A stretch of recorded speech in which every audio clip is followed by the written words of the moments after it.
So I started to, you can see this here. I started to, Are you branching out? yeah, using a purple felt tip pen. Ooh. I've been sketching a lot with it, with the What do you, old purple. what does it feel like to sketch with a purple pen? You know, I've been taking notes with it. I've been drawing with it, and it's kind of fun. Yeah, yeah. I I had a little color, a little spice. Exactly. You're just sketching away and things and stuff, and Look just at you. What like scale is little. that? What scale is that drawing? Uh, Actually, because I was doing it on my grid paper, I mean, I did draw it to a scale. I just haven't applied that scale yet. You just haven't If figured that out what makes it is to scale, it but is it to a is. scale. You Yes, just don't know what scale. I don't know what scale it is yet. I was just talking about this with somebody, and it was like the magic of sketching. From a Oh yeah, non-architect watching an architect, I think it's a kind yeah, of a superpower, right? And and to be able to, like, the person I was talking to said, because I was like, it doesn't even matter what scale. Like, you sketch with a thick yeah, pen because you don't know where things yeah. go yet, right? And so, like, I like a sign pen. I like a really, yeah. Here's one Oh right here, yeah, right on the yeah, desk. It still has the label on it from when it was in the store, even. But and these this. Pentel sign pens are great because like it could be literally the thickness of a wall or a panel. Yeah, Look at yeah. matching sign pens. Um, Love the and sign it, pen. you know, the further you go along, you might graduate to a thinner pen or whatever. But because it's about concepts and it's about ideas and about all those things, got a few pens on your desk there. I've got just a few.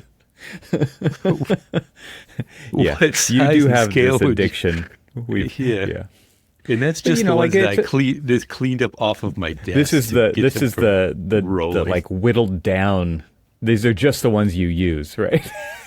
These are just the ones that I have in hand or like cleaned out of my Oh bag or man, something like I'm looking that. over at my pen holder. I gotta grab it now. Yeah, you have to. So mine's got a mixed.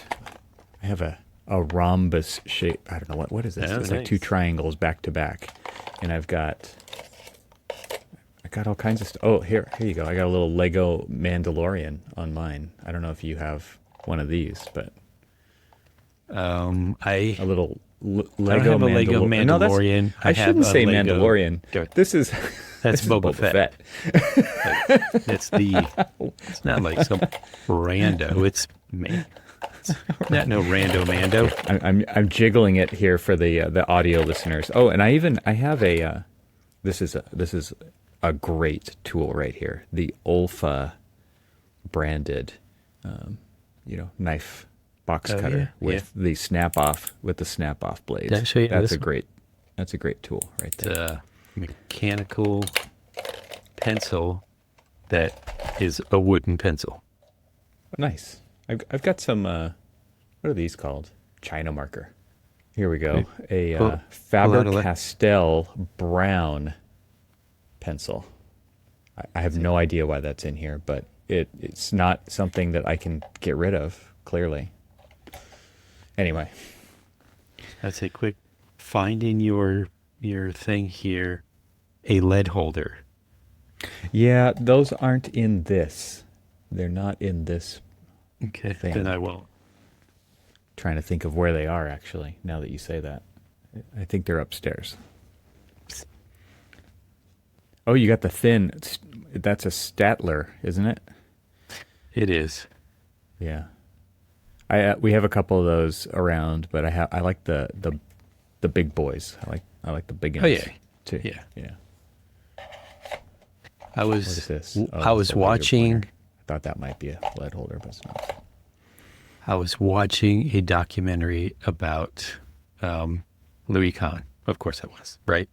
Oh, this is right. Yeah, you're doing a deep dive onto Yeah. into the masters here. Yes. You seem to be, from my perspective, casual listening of different content out there that exists to me is a deep dive into the masters. What do you got there? I have The Art Museums of Louis Icahn. That's a book dedicated just to the museums, so it has Yep. to have lots of drawings in it. Oh yeah, it's just chock full of drawings, of hand drawings, preliminary sketches, models. Here's a hand sketch of the Kimball. I mean, yeah, it just shows the good old days of 2D communication via the pencil. Yeah. Well, I mean, this back to this conversation I was having is the person was talking about just how really seasoned architects can just sketch to scale, right? Like Yeah. and it's funny because you don't even need to really usually sketch to scale, right? It's Yeah. like you could be sketching in perspective, you could just be sketching ideas, diagrams. It's about relationships. It's not about the detailist stuff.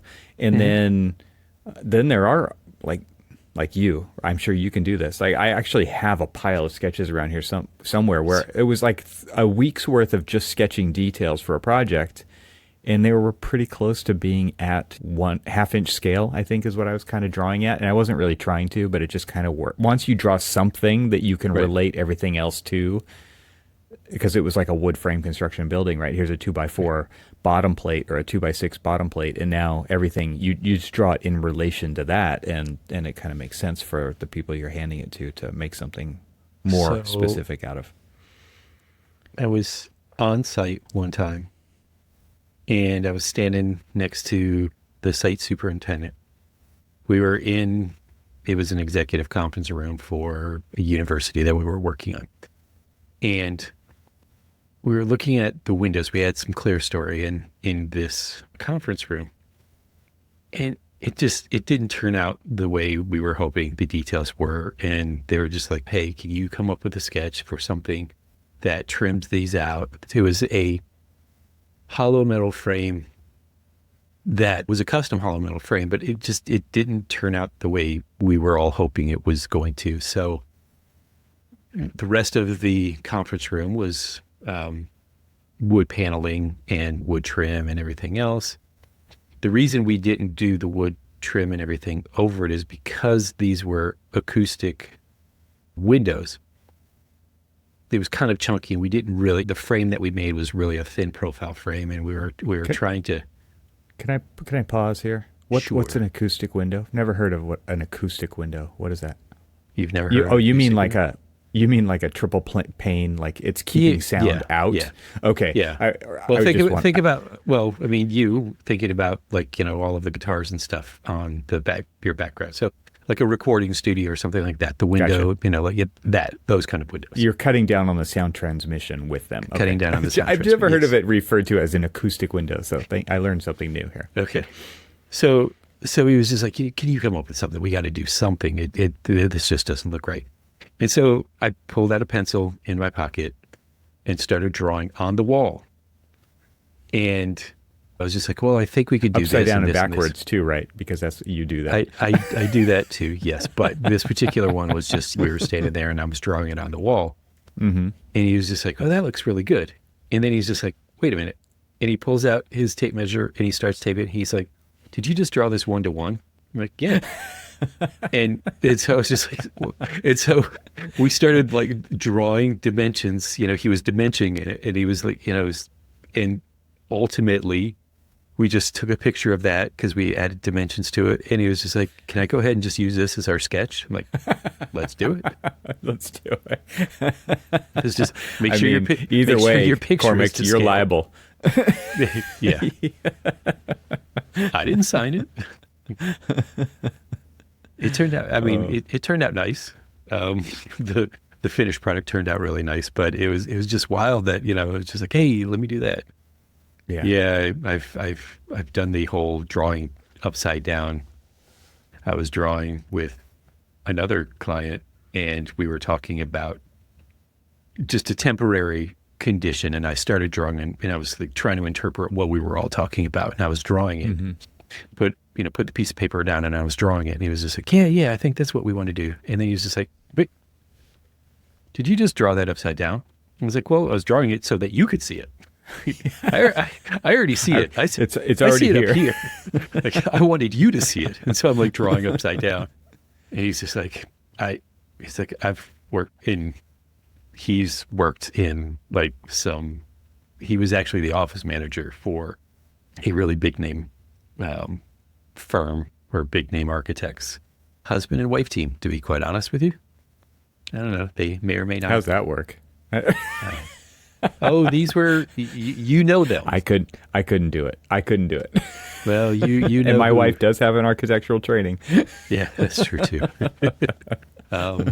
You know, it's interesting. I've for the longest time, I always met the architect and school teacher pairing.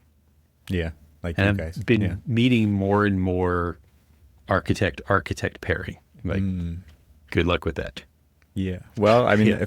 if they've made it work, that's great. Yeah. Good for them. Actually, last night I stopped by the students that I taught last semester, and they were working on their project. And I was stopped by, and they were asking me some advice and stuff. And so I was drawing, and I started drawing what I saw on their screen to talk through something with them. And I kind of just kept adjusting it to kind of like more or less get it to the scale, like the actual scale, so that what I was sketching and describing actually like was workable. I don't know if they were like, wow, look, he can sketch and it makes sense, or if they were even, I mean, they were paying attention, but I mean, I don't know if they cared or not, but it was just kind of interesting that I kind of reminded myself, because like working remotely and having these like communications by sketching, you know, are few and far between now. Right. And so, you know, I kind of just somewhat amazed myself that I can still sketch as well as I Because it used does to be able take to sketch. practice, right? I mean, it does yeah, take yeah. you. You may not lose it completely, but you definitely lose you get out the of practice. feel. Like yeah, and it's. But the interesting thing is that, and I'm curious, teaching students and stuff who probably don't do that hardly as much as we used to. Right. You know, there's this idea that I put to sketching, which is kind of like working at the speed of thought. Yeah. Yeah. Much more so than what you can do Yeah. on a computer. And maybe it's not fair for everybody, right? Like that's a generalization, but because the computer forces you, depending on the program you're in, to think about more things earlier. What is this? You know, Right. and things like snaps and orthos and all of those kinds of constraints, you know, like legitimately great constraints when you need them, right? But yeah. but when you don't, you don't. But then the programs force you to do stuff like that, and it's like, okay, now I got to. You just get into a different mindset where it's like, okay, now I'm going to actually try to draw this to scale. When it's like, maybe this isn't the time for that, and therefore you have to do it more slowly. Right, because you can't just describe it. Like this isn't AI LLM style Chat GPT.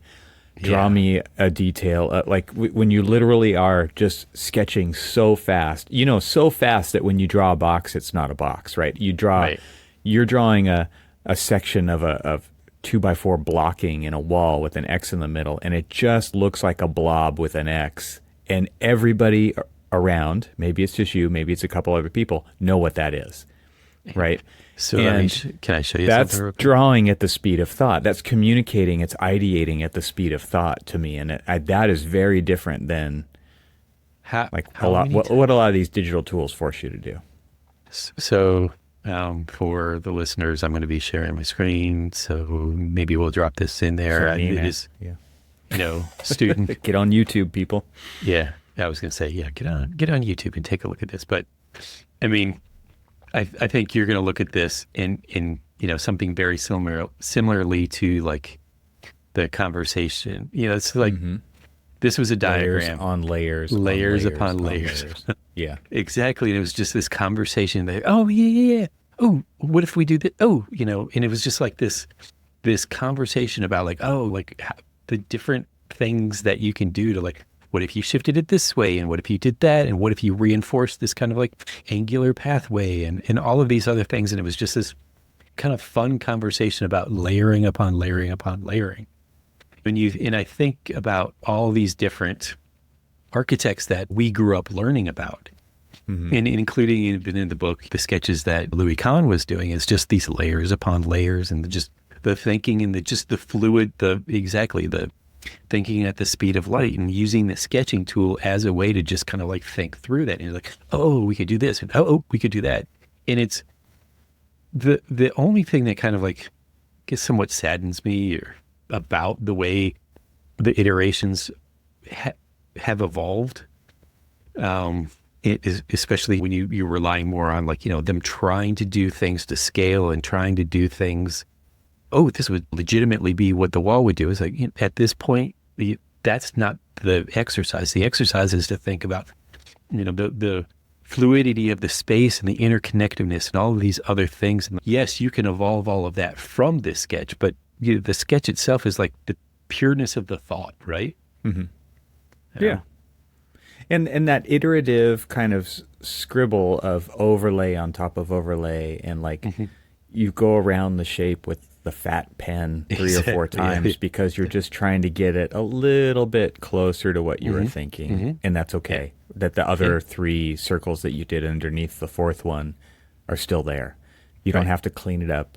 There's no eraser. There's no delete. There's no undo, right? Undo is pull out another sheet, put it on top, do it again. That's the newest version of the current process.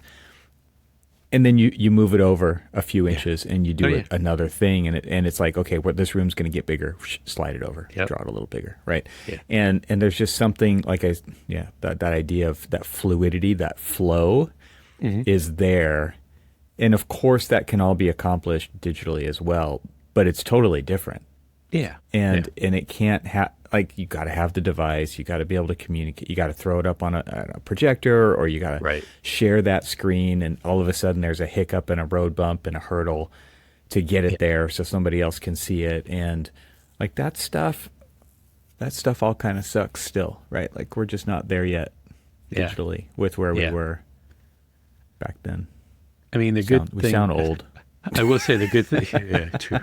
I will say the good thing about, like, so when I started the sketch that I just threw up there, the student couldn't meet when I was on campus, so we just did a Zoom call. And we're talking. They're just like, I don't know if we're going to really get anything out of having a Zoom call or a crit on Zoom. And I'm like, we'll make it work. You're like, I do this every day. I do this every day. Hold my beer. But it was more of just like, we'll make this work. And so like that sketching and stuff and like being able to, like, I will say that, yes, we were just holding up all of our like pencils and pens and all this other stuff, but this is equally a valuable tool, the good old stylus. Huh? Is that what that is? And and then, here, just sit there and sketch. I've got the Apple Pencil here from my iPad. Well, you have, although I'm not sure if you're using it, but the same computer I have. That's right. You reminded me. I don't use this thing very often, but yes, I have the black one that goes with the Microsoft computer. Okay, yeah, mine's the white one for the Apple, the dark side for Windows. Mine's red. That's nice. You can actually see it and find it when you're exactly. Well, no, because this, with all of the red pens and all of this other stuff in the cup, blends in. And this thing was sitting in here, and I'm sitting there, and I'm like searching around for it. I'm like, where is it? Where is it? And I'm like, I don't see it. And it sure enough, it was right there. And I pulled out another pen in it because it's got the little magnet in there.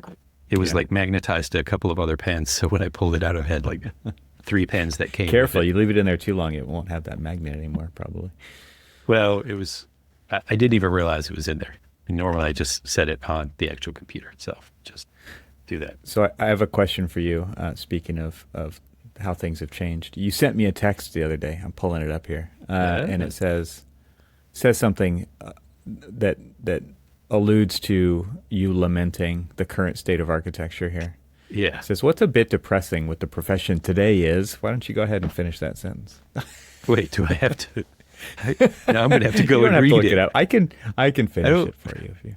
Yeah, finish it. You don't for have to look it up. Okay, so it says we don't really do much more than box checking. me.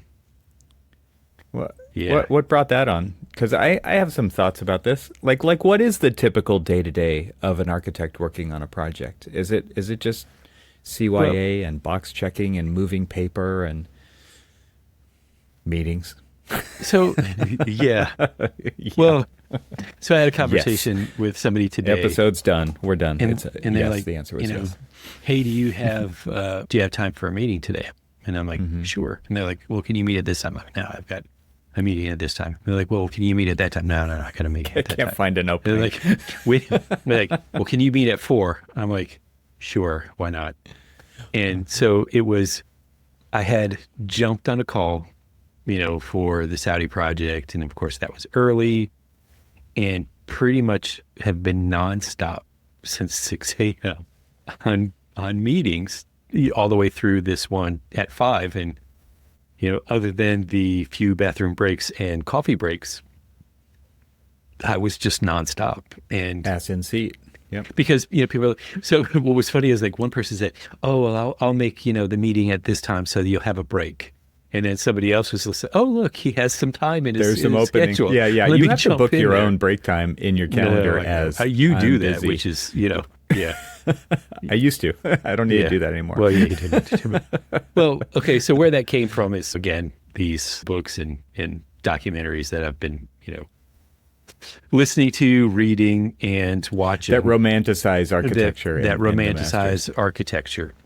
Yeah. And they were talking about like the quality of like the architecture and I talked about listening to Paul Goldberger's his book on architecture, which I literally have blanked on it because I told you earlier today that my mind is so fried that I don't even know why architecture matters. And they were talking about the just the way that back then these architects did romanticize about like everything, the line, and all of these other things. And you sent me some quotes. You sent me some quotes. Yeah. Actually about that. I think you have a Saarinen quote here. It says, you have to remember that architecture is not just here to give space and shelter, but to architecture also has the purpose to elevate and enhance man's time on earth. Right. Speaking of romanticizing. And so all of those were kind of like, all of those were sort of like, lumped together in this whole kind of like stream of thought of, are we, and you drive around and you see what is being produced and what's being built and all of this other stuff. And we do know that not everything is being, designed and built by architects, that there's a very small percentage of work that's being done by architects. But then there's a difference between architecture and buildings, right? And just because there's an architect involved doesn't mean it's capital A architecture. And that was sort of where I was going, is like, even the buildings that are being done by architects, are they buildings or are they architecture? Well, the funny thing, if you just kind of think about that from a real surface level, it's like we're talking about the commoditization of so many things, right? Yeah. And like every architect's got the same set of tools that every other architect does, right? And everybody's competing kind of at the same like level of thought when we're going after work. It's like the same meetings are happening in the same offices everywhere. Like this, we'll differentiate ourselves in this really subtle, nuanced way. And it's like, okay, everybody's thinking that, right? It's kind of sad too, right? Well, the documentary that I was watching on Saarinen, that prompted that me sending you that text. He was talking about how architects have a responsibility to elevate and create more than just your average building. We should strive for these amazing spaces. And then the box checking comment comes from just the fact that you drive around and you look at things that are designed by architects that are just, okay, well, this meets code. Okay, this is the developer will be able to afford to build this or whatever. And there's so many things that kind of get in the way to like dumb down what are, I guess the spiritual side of the task that we all sort of got into architecture for. We didn't get into architecture to just build code minimum buildings. I mean, our conversation, with William, it was all about this, what can AI do to kind of like take over the mundane task? Well, if we're creating mundane buildings, guess what? It's going to take over the entire task in a way. Yeah, and architecture is basically, I would say, like, your role in your firm is driven by the expectations of others way more than it's right. And so therefore, I mean, this is like project management 101 is like, I'm too busy. I'm busy. And what does busy mean? Yeah. I'm living in Outlook all day long, every day. My phone's going off, right? Yeah. I'm checking boxes. I mean, you literally, and because everything's deadline driven and your client wants stuff and the AHJ wants stuff and the QA person wants stuff and the spec writer needs stuff and those things have to get printed and all of this, it's like you literally are just like trying to hang on. And what you're talking about, like, the romantic version of what you're hearing and reading and all of those things was like a very small firm where one person was taking bets, right? Like seriously trying to do things that no one had seen before, no one had done before. Because, I mean, call it privilege, call it a luxurious position, whatever. Like, they built that on purpose. Right, like they built it on purpose, and they built it on tons of other people's backs, right? Who were signing up to understudy with them for very little, right? Recognition, anything, right? But then also in hopes of doing it themselves one day, right? And like they built that practice to do that thing, and that is a very different thing than the kinds of medium and large size firms, for the most part, that are doing today. There was just going to keep rolling with the whole nerddom thing, but there is another documentary that I was watching called Tiger City about Louis Khan's Bangladesh parliament building. Mm-hmm. It was interesting because of the people that were being interviewed were people that worked with or worked for or had experienced just the kind of like the genius behind Louis Khan.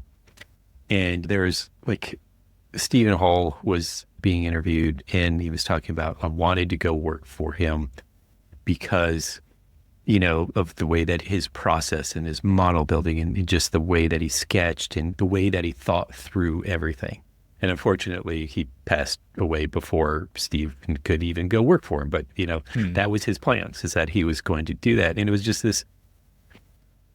And so then I'm watching the one on Saarinen, and then just this amazing group of Pritzker Prize winning, AIA Gold Award winning FAIA architects are all like these disciples of his that are still pushing the envelope of amazing work, or actually have all probably retired and possibly passed in their own right. But I mean, it was just these amazing group of architects that worked with him that you kind of wonder is like, where is the next run of Saarinens that are creating the next level of amazing architects that are working for them, or the Louis Kahns that are creating? I mean, I think we've seen them. We've seen a lot of them at the Monterey Design Conference, right? Yeah. I mean, and at the same time, like they're still guilty of doing the same thing, of building a practice on the backs of like labor, right? who are really doing the grunt work. Like, but what's interesting is like that conversation you referenced with William Dodge that we had. It's like this idea of like maybe there's actually a way out of this with the tools that take the mundane off my plate. Yeah. Like, let's just say it that way, right? And that's going to take a while still, but I could actually potentially see that happening. I think I remember this conversation that I had with you about, like, if you were to start a practice from scratch, how would you go about it today? Yeah. Today. How would you versus go about 3 years ago or 5 years ago, right? Like it's pretty wildly different than what it was just that short time ago. You know, it's funny. I've been thinking about, because I've been reading and listening and watching all of these different things about all these master architects from back in the day. And I've been thinking, this is like, oh, you know what I would really love to do is start my own practice again and have it be kind of the architectural workshop.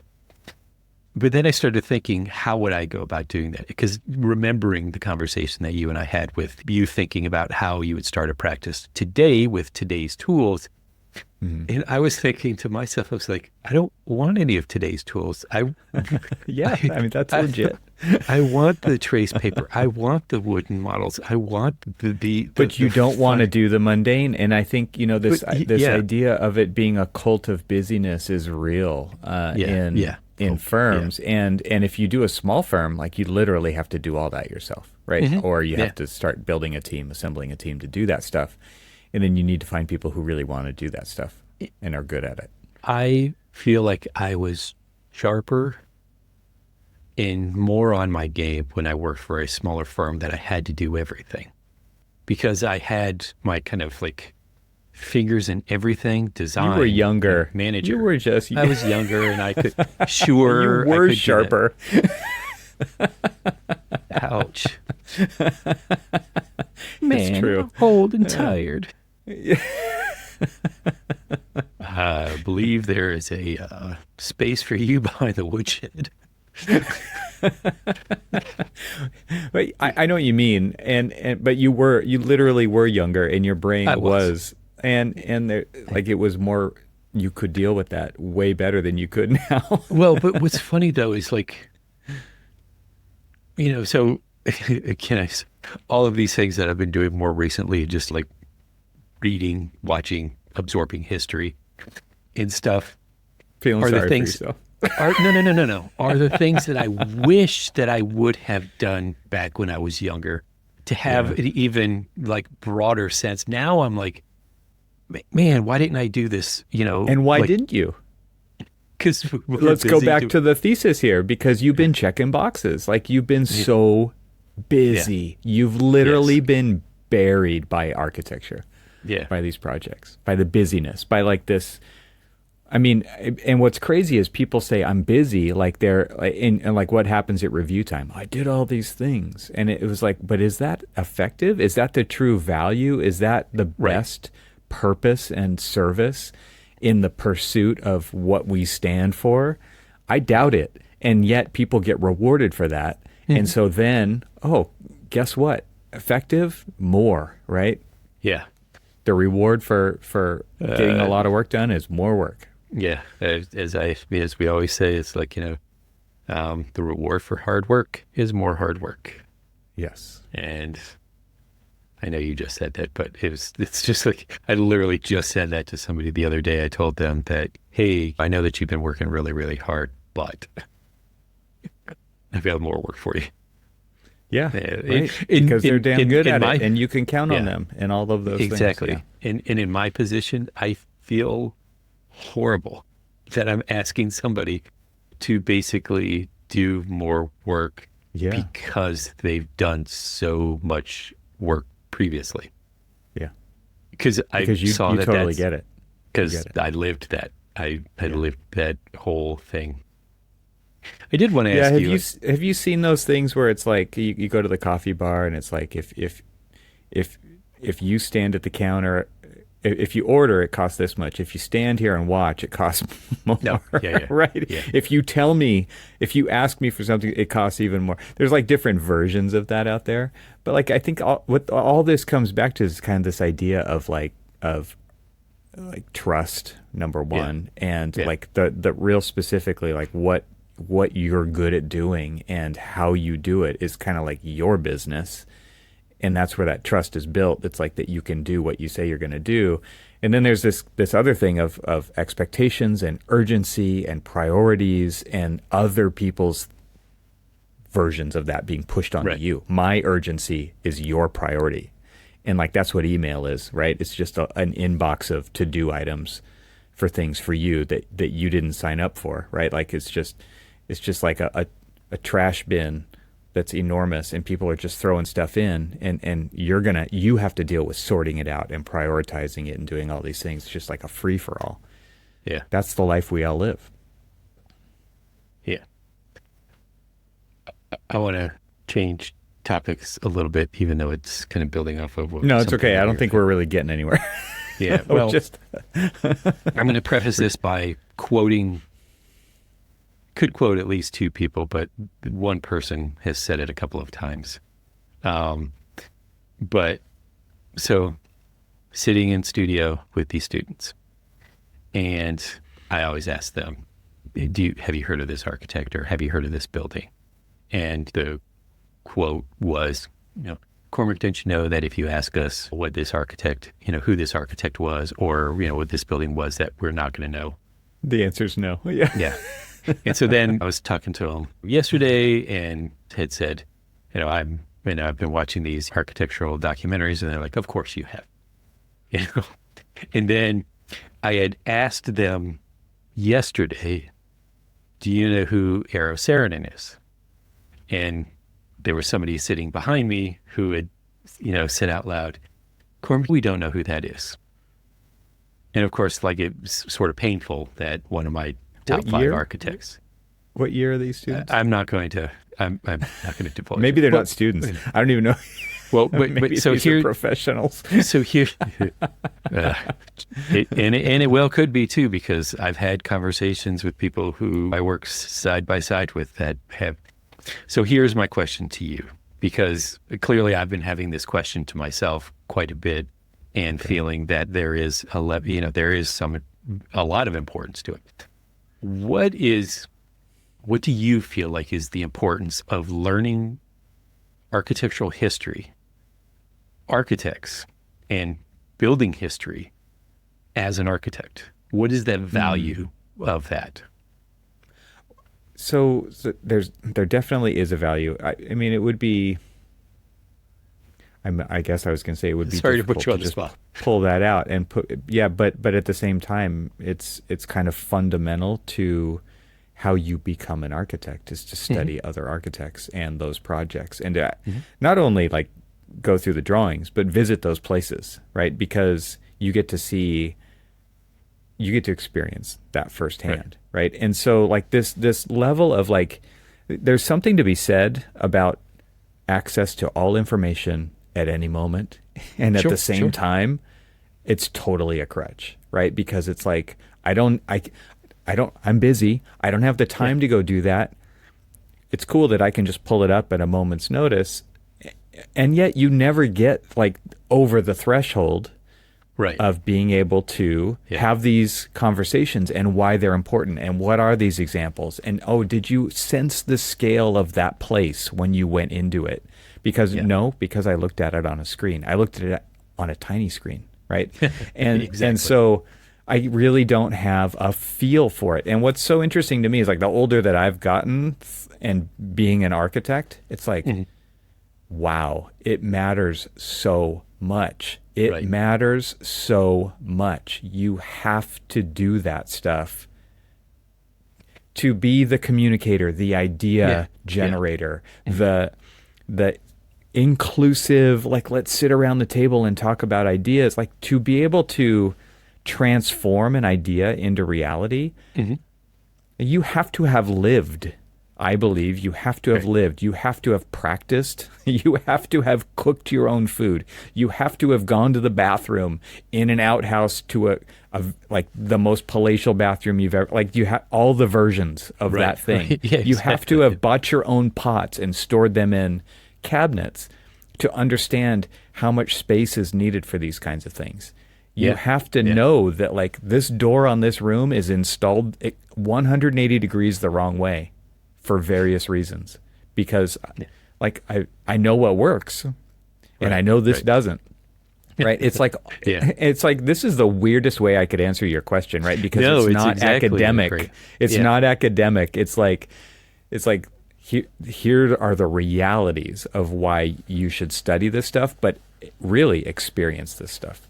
Experiencing spaces and places. I mean, if you're the shaper, creator, emoter of these places and spaces, you have to understand them. I mean, having like this understanding of how other people use them, or at least the curiosity to ask and experience how and observe how other people are using things. I mean, to really understand how, in fact, I mean, I've always had somewhat of a little bit of a distaste for the architect to architect conversation that's simply about design without including like the users that are going to be experiencing, living and breathing those spaces for however long they work there or live there or whatever. And just trust me, I love waxing poetic about architecture. 100%, obviously. But I also like to just have a simple conversation about, hey, Evan, how would you use this space? And then learning What do from you other do? people. What do you do today? What do you do tomorrow? Right. Like Right. that's it's not just how do you use it. It's so many. There's so many levels to that. That's the first question, right? Yeah. Yeah. Yeah. Well, I mean, it's just like, hey, we're going to design a classroom. Are you just going to pop in? Oh, here's how I think I would use a classroom. Well, are you the teacher? Are you the one who's going to be there on a daily basis? Are you the student who's going to be using this? How isn't it better to have that conversation with the people who experience it on a daily basis? Or to your point, okay, if you're going to go design a classroom, then go experience other classrooms. Watch what people do in them, how they engage them. I was trying to explain to my A students that almost every memory that people have is usually wrapped around a space or a place, right? There, an emotion, oh, this was the last time I saw this person. And it could be like in a place where they last saw that person, or, oh, I remember when I was in class here or something like that. It's always this physical embodiment of memory. And we get to do that. We get to create that. We get to be a part of everybody's memory without knowing that we're a part of their memory. And so to me, that's like our task is like, okay, if you just think that on a grander scale, that you're shaping other people's memories, how then would you create that space? How do you keep that top of mind when you're doing it? When you're Yeah. when you're firing back an email at a contractor? When you're checking the boxes, Yeah. I mean, It's on you page talk about 12. kind of an overall sense of purpose and intention. I mean, I can imagine you might write it on a sticky note, put it right on your monitor after I saw the photo you posted after we recorded last week. Yeah, I do that All of a lot. your monitors are covered in sticky notes. But that is something that you would have to keep reminding yourself. You almost need it's like those glucose monitors that I just need this constant measurement. Yeah. Oh, did you forget? Oh, here's a reminder. This is why you're doing what you're doing. Yeah. But there's such a pull to the other, the 99% of all the other crap that you have to do to deal with. That it's hard to remember that. Remember the I'm the one who, for however long, and it's out of view and out of reach, so I can't pull it off the wall, but has a little orange sticky note, because I had a whole bunch of orange sticky notes, remember, from my year-long daily sketches, that has a question mark on it. That's all it has on it. I've always had a question mark on my desk somewhere. And the whole intent of that is to question everything. Just question everything. And so people would come up with, what's the question mark for? Exactly. You're getting it. You're getting Yeah.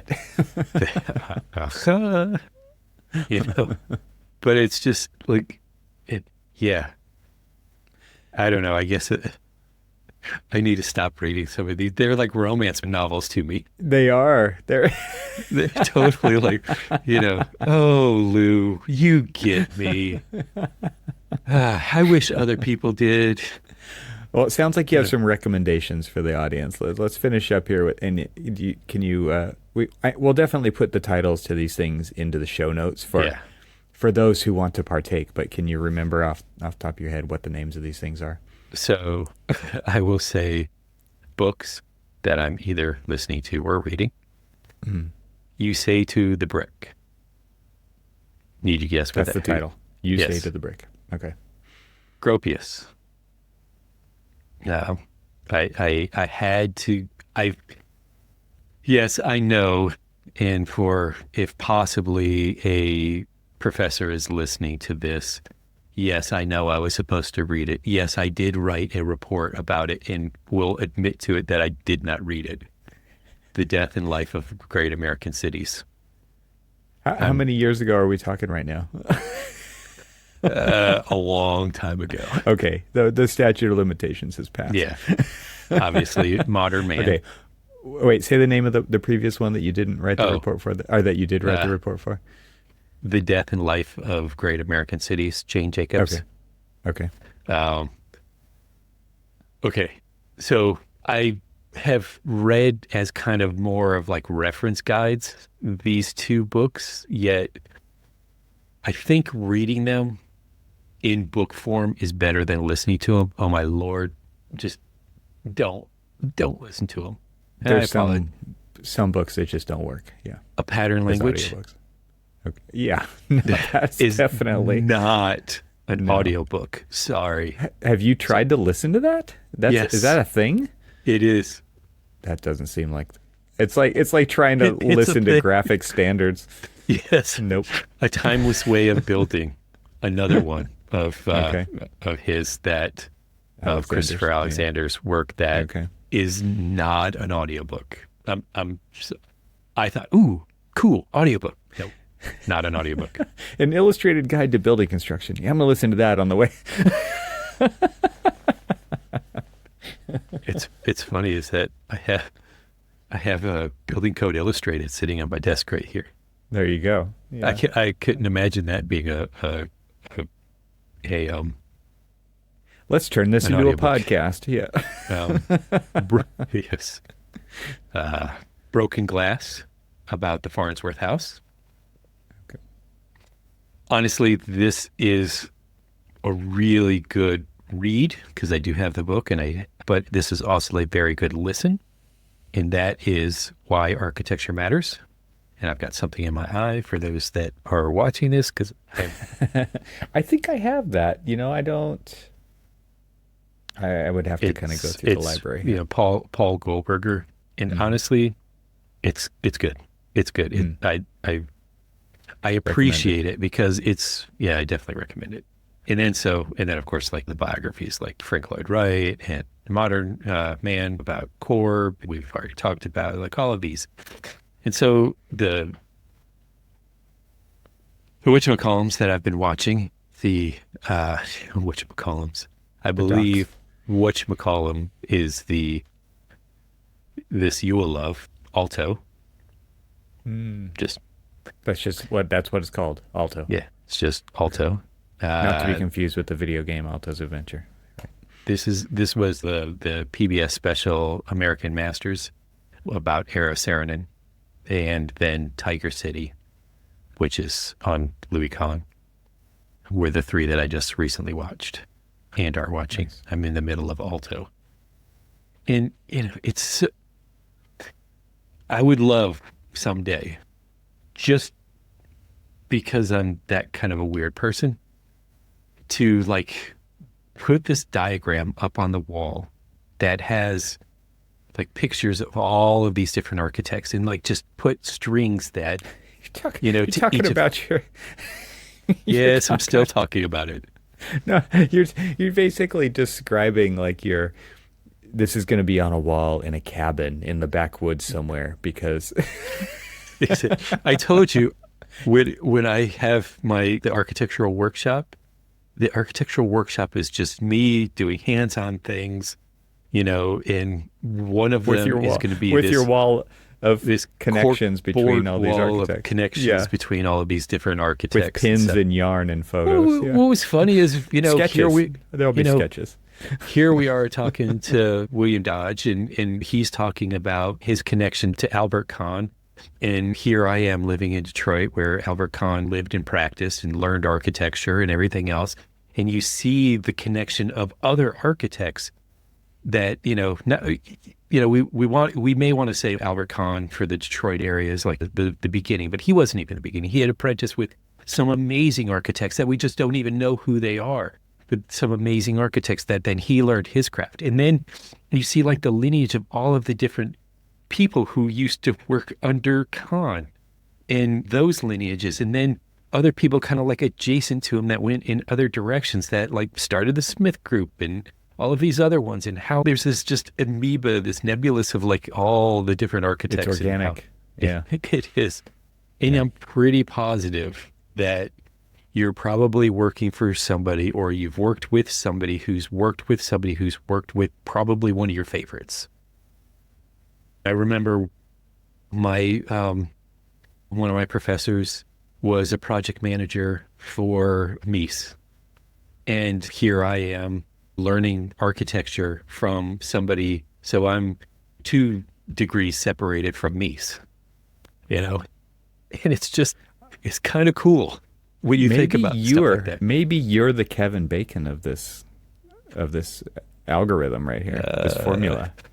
6 degrees of Cormac Phelan. Mabel Bacon, maybe.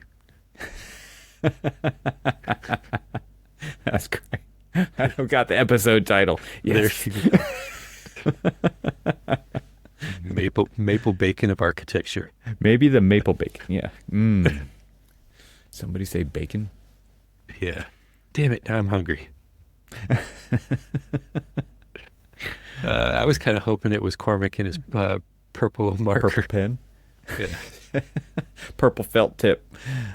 Bringing it back. Bringing it back to the beginning. Good job. Learn your history, folks. Learn your history. It's fun. Maybe I'm wrong. Maybe it's not fun, but it's fun. It's fun for you. It's fun. Speaking of just history, weirdness, I don't know why. I woke up this morning and I had a song in my head that I don't believe that I have heard in my head since I was a kid. And I don't know if you remember those little, cartoon PSAs that they used to put on. Well, some of them, I'm sure. So, hanker for a hunk of cheese. Do you remember that? I've heard that terminology. I'd have to hear it. It was from a PBS, so we should put it in the link or in the show notes just because, just for fun, a little Easter egg. Just for fun. And right, if somebody's like funsies. listened to the end of this, then yeah. Come on. I'm waiting for a commercial to run through so that then the video will play. Maybe. No. Going to press it again. Hold it up to your mic. I want to hear it. You ever get that hungry feeling after school? Oh, I do. I'm so hungry, I could eat a wagon wheel. When I'm so on the draw and I need something to chaw off, I make her buy a good cheese for when my 10-gallon hatch a feeling 5-gallon wine. I got something planned, which is little cheese sandwiches. Come on. Here's a great one. I'm going to just stop it there, but that's great. I literally woke up saying, hanker for a hunk of cheese. What the hell was going through my head in the middle of the night for me to wake up to think about some PSA cartoon from the 70s? Nice. This has been a nostalgic conversation. It has has. it not? It has. All right. Until next time.